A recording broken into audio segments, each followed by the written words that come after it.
आज हम जानेंगे अर्थक्वेक और उसके टाइप्स के बारे में। इससे पहले की वीडियो में हम जान चुके हैं कि सिस्मिक वेव्स अर्थ के अंदर की स्ट्रक्चर जानने में हमारी हेल्प करती है। अर्थक्वेक में लिथोस्फीयर में प्रेजेंट प्लेट्स आपस में टकराती है, जिससे बहुत ज़्यादा अमाउंट में एनर्जी रिलीज होती है, जो अर्थ की सरफेस पर पहुंचकर तबाही मचाती है। अर्थ के अंदर वो पॉइंट जहां से एनर्जी रिलीज होती है उसे फोकस या हाइपोसेंटर कहते हैं, और अर्थ के सरफेस पर वो पॉइंट जहां पर सबसे पहले ये वेव्स पहुंचती है एपिसेंटर कहलाता है। एपिसेंटर फोकस के वर्टिकली ऊपर होता है। अर्थक्वेक को नापने के लिए सिस्मोग्राफ का यूज करते हैं, जो रिक्टर स्केल पर इसकी इंटेंसिटी नापता है। ऐसे ही एक स्केल होता है mercury scale. Mercury scale earthquake से होने वाली तबाही की स्केल को नापता है। अर्थक्वेक वेव्स दो तरह की होती है, बॉडी वेव और सरफेस वेव। आइए पहले बॉडी वेव्स के बारे में जानते हैं। अर्थ के अंदर वाली वेव होती है, और जब ये वेव अर्थ के सरफेस पर पहुंचती है तो सरफेस वेव कहलाती है, और ये ही सरफेस वेव सबसे ज़्यादा डिस्ट्रक्शन का कारण बनती है। ये अर्थ की सरफेस को मूव करती है।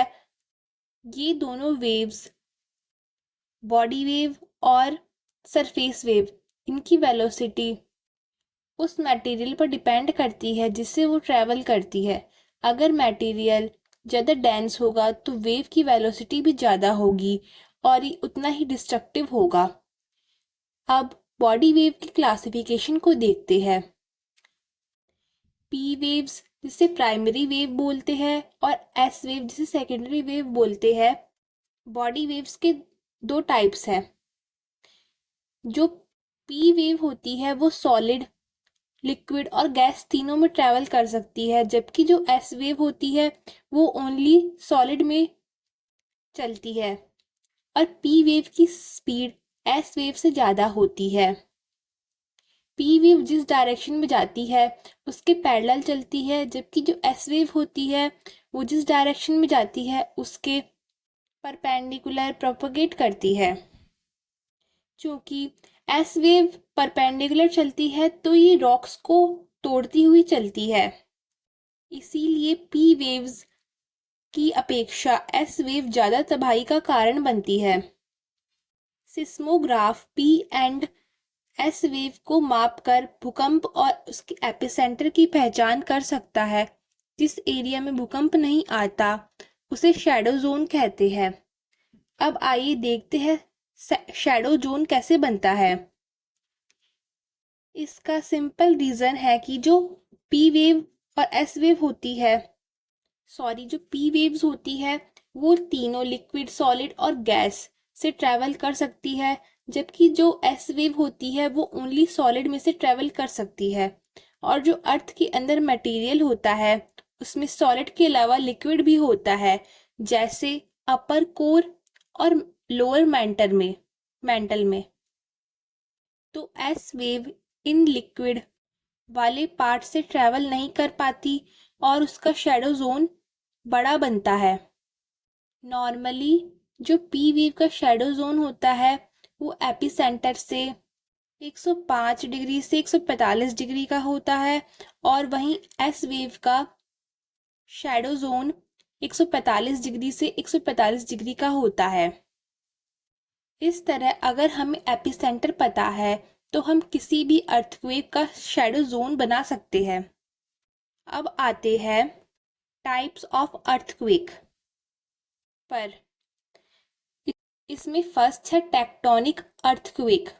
जब चट्टानें एक दूसरे पर फिसलती है या टकराती है तो उससे भूकंप आता है, इसे टेक्टोनिक अर्थक्वेक कहते हैं। नेक्स्ट है वॉल्केनिक अर्थक्वेक। ये भी एक तरह का टेक्टोनिक अर्थक्वेक ही है। इसमें जो वॉल्केनो होता है उससे लावा बाहर आता है। इस समय हमें कुछ अर्थक्वेक देखने को मिलते हैं। ऐसे अर्थक्वेक रिंग ऑफ फायर में देखे जा सकते हैं। नेक्स्ट है कोलैप्स अर्थक्वेक। जब माइंस खोदी जाती है तो उसमें जमीन की लेयर जमीन की लेयर पर गड़बड़ी के कारण अर्थक्वेक आते हैं।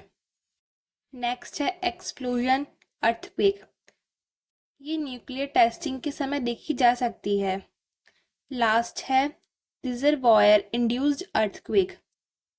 इसे जैसे डैम्स बनाते हैं तो उस वजह से अर्थक्वेक आते हैं, इस टाइम पे देखा जा सकता है।